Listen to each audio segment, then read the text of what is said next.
Okey, Assalamualaikum warahmatullahi wabarakatuh. Salah satu syarat untuk sah semayang kena suci, kena bersih, Dia kena suci, kena bersih baru semayang tu sah. Apa yang perlu bersih? Yang perlu bersih yang pertama tempat sujud. Tempat sujud kena bersih. Mana kita kena sejadah tu kena bersih lah. Kalau takdirkan kita semayang tengah berdiri, tai cicak jatuh atas sejadah tu, maka kan masa sujud kena elok, jangan bagi kena tai cicak tadi. Semayang kita sah, walaupun tai cicak duduk bawah atas sejadah tu, semayang kita sah sebenarnya. Yang bagi kena kita sudah kita elok. Itu yang pertama. Yang kedua kena bersih. Apa lagi? Bersih tubuh badan. Tubuh kena bersih. Apabila tubuh kena bersih, mana kena mandi, kena basuh lah. Kalau ada kena kotor apa-apa, tubuh tak ada masalah. Yang ketiga yang banyak berlaku kesilapan, bersih pada pakaian. Pakaian untuk semayang ni kita perlu bersih. Bersih dari segala najis. Untuk bersih pakaian ni kena belajar bab bersuci. Kalau tak belajar bab bersuci, maka cara kita bersih pakaian jadi tak bersih, tak suci takut, dan boleh membatalkan semayang. Nampak barang je, berapa ramai yang belajar bab bersuci. Kita bimbang takut kita basuh, kita guna mesin basuh kat dobi kata kan. Suci tak basuhan kita tadi? Abah tak pastilah. Abah bimbang takut tak suci dan semayang kita sepanjang hidup tak sah kerana pakaian tak suci. Okey?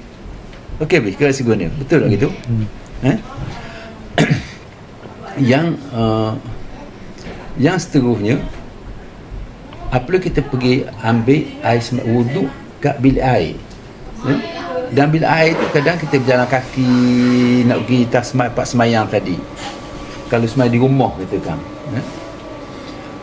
yang kita bimbang bab bersih tadi, selagi kita kena yakin bersih, kena yakin bersih. Kalau was-was kita bimbang takut, kalau was-was ni bimbang takut membatalkan semayang kita.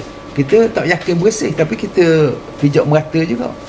Contoh dia bilik air kat dapur tadi, benda tu dia begini, payah abang payah nak cerita benda ni. Zahir kalau ikut ukur sarong, benda tu tak apalah pasal tak nampak najis, boleh pijau. Tapi kalau ikut ukur warung, dia tak nak lah benda gitu, Dan bilik air tu, tahu dah bilik air tempat kotor, tempat najis, kita pijak kawasan dapur pula nak pergi kat tempat semayang tadi, bimbang takut kita was-was suci tempat kita pijak tadi. Kita kena yakin. Kalau yakin tak apa, kalau tak yakin cek molek lah, takut. Pasal tabiat kita ni, dari bilik air nak pergi tempat semayang di rumah tu, kita lalu tempat-tempat yang meragukan kesucian dia. Jadi orang yang warok ni kalau boleh tambuh dah begitu, pakai selipar, pergi kat sejadah, pijak atas sejadah, bersemayang begitu. Terutama kita ambil contoh semayang malam lah, buat di rumah semayang malam lah tahajud. Kita buat lebih kurang semayang tahajud kita takut jadi sia-sia tu je. Jadi bersih, bab bersih ni yang pertama yang perlu kena yakin bersih. Kalau tak yakin, cek molek lah. Yang kedua tadi kena belajar bab bersuci, wajib belajar bab bersuci. Nak suci pakai yang untuk kita semayang tadi. Pakaian-pakaian hari-hari tak apa, pakaian untuk semayang tu pastikan, yakinkan ia suci.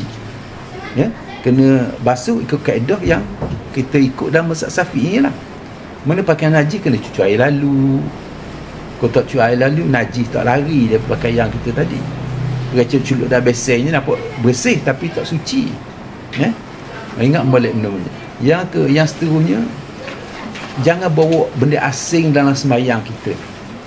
Mana kalau ada duit, ada duit semua, letak kat bawah. Jangan letak dalam, jangan tanggung benda tu dalam semayang kita. Pasal kita bimbang benda yang kita bawa dalam semayang tu benda tak suci. Contoh duit katakan. Duit tu pusing merata, dia tak, zahirnya tak najis duit tu, tapi setengah ulama pandang dia sebagai satu benda subhah. Pasal takut terkena najis. Kita tak yakin suci dia. Kita tak yakin suci, kalau boleh tak subuh dan semayang, tak buat semayang. Kalau tak, di luar pada semayang. Pasal tu je abang nak tekannya, kena yakin suci dalam semayang tu, baru semayang kita sah. Kalau tidak, kena cek molek lah. Macam cukup setakat tu. Sekianlah, bila taufiq wal hidayah. Wassalamualaikum warahmatullahi wabarakatuh. Waalaikumsalam warahmatullahi wabarakatuh.